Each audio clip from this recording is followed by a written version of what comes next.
কি রক্ত, এত রক্ত, চারিদিকে শুধু রক্ত আর রক্ত, লাশ আর লাশ। একই দুটি দেশের মধ্যে যুদ্ধ, নাকি সশস্ত্র দুটি গোষ্ঠীর মধ্যে যুদ্ধ? না, তা না। অধিকার হারা ছাত্র জনতা অধিকার চাইতে গিয়ে নিরস্ত্র মানুষের উপর সশস্ত্র হায়েনার আক্রমণ।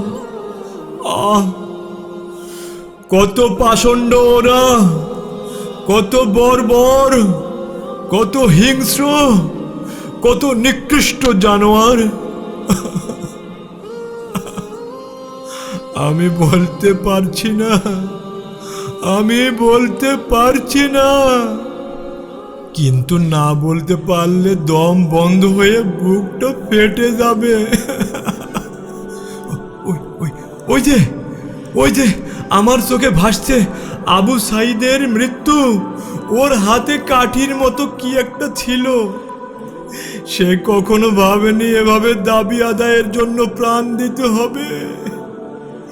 নিরস্ত্র এই ছেলেটি গরিব এক অসহায় বাবার সন্তান। সে তার বাবাকে বলেছিল, বাবা, আমি চাকরি পেলে তোমাকে আর কামলা খেতে হবে না। সে চাইছিল অসহায় মেধাবীরা জীবন যুদ্ধে বাঁচার জন্য কিনারা খুঁজে পাক। এই চাওয়াই তো তার কাল হয়ে গেল। হায়নারা গুলি করলো পরপর 3টি। লুটিয়ে পড়ল শহীদ আবু সাইদ। বাইরে আবু সাইদ।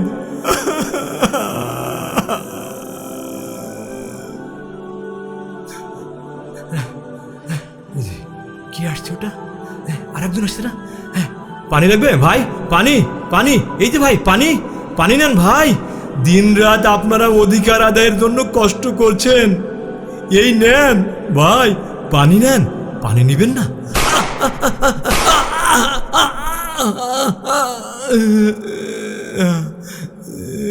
পানির বোতল হাত থেকে খসে পড়ে গেল। মুগ্ধ, মুগ্ধ ভাই আমার, মুগ্ধ। সে আর কখনো পানি দিতে চাইবে না। চারিদিকে হাজারো মুগ্ধ ছড়িয়ে ছিটিয়ে গুলি খেয়ে রাস্তায় কাতরাচ্ছে, বাঁচাও, বাঁচাও, বাঁচাও। শত ছাত্রের লাশ গুম করতে হায়নারা তৎপর।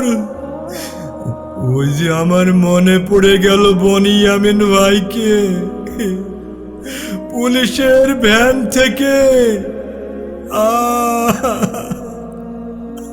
ভাইটিকে কিভাবে ফেলে দিল, জীবন্ত মানুষকে ফেলে দিল রাস্তার উপরে। শুধু কি তাই, রাস্তার উপরে ফেলে দিয়ে টেনে হেঁচড়ে নিয়ে গেল। তখনও ভাই আমার জীবিত ছিল। কি ভয়ঙ্কর দৃশ্য! আমি তো বলতে পারছি না, কয়টা বলবো। ওই যে, ওই যে রিক্সার উপরে ঝুলে থাকা একজনকে দেখা যাচ্ছে।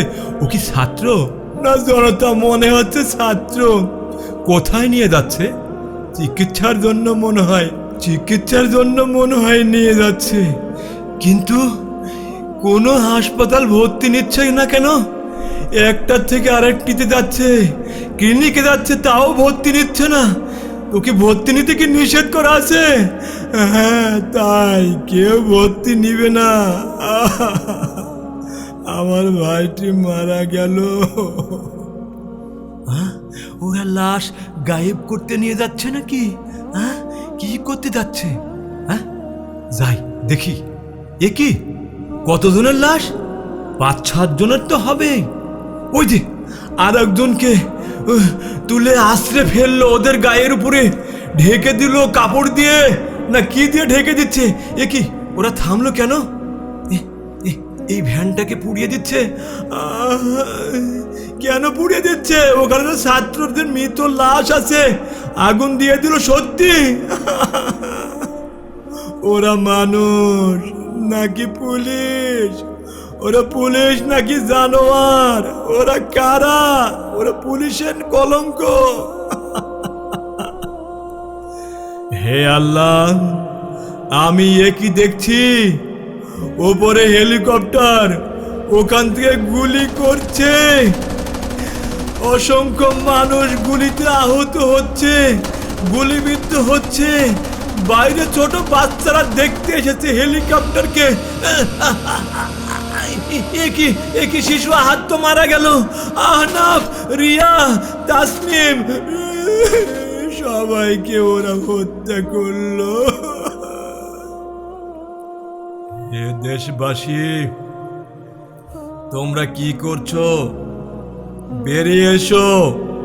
নিরপরাধ ছাত্র জনতাকে ওরা মেরে ফেলছে। তোমাদের সন্তানদের ওরা মেরে ফেলছে। তোমরা ঘরে বসে কি করছো? তোমাদের সন্তান মারা গেলে তোমরা বেঁচে থেকে কি করবে? তোমরাও বাঁচবে না, তোমাদের সন্তানকেও তারা বাঁচতে দিবে না। ঝাঁপিয়ে পড়ো, জালিমের বিরুদ্ধে লড়াই করো। আল্লাহ তোমাদের বিজয় দান করবেন।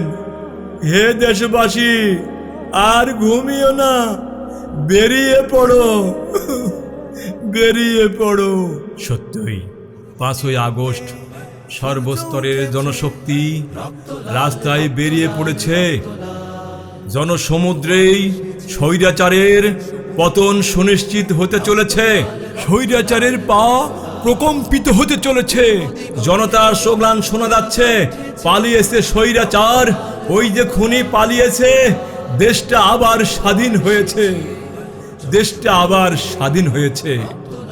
এ 24-এর স্বাধীনতা, এ দ্বিতীয়বারের স্বাধীনতা। যদি করতে হয় আমার জীবন দান, তবু দেব না লুটাতে ধুলায় আমার দেশের সম্মান। তবু দেব না লুটাতে ধুলায় আমার দেশের সম্মান। রক্তের বিনিময় করেছি স্বাধীন আমার বাংলাদেশ। সৌহার্দ্য সম্প্রীতিতে ভরা, নেই কোনোর সারেশ। রক্তের বিনিময় করেছি স্বাধীন আমার বাংলাদেশ। সৌহার্দ্য সম্প্রীতিতে ভরা, নেই কোনোর সারেশ।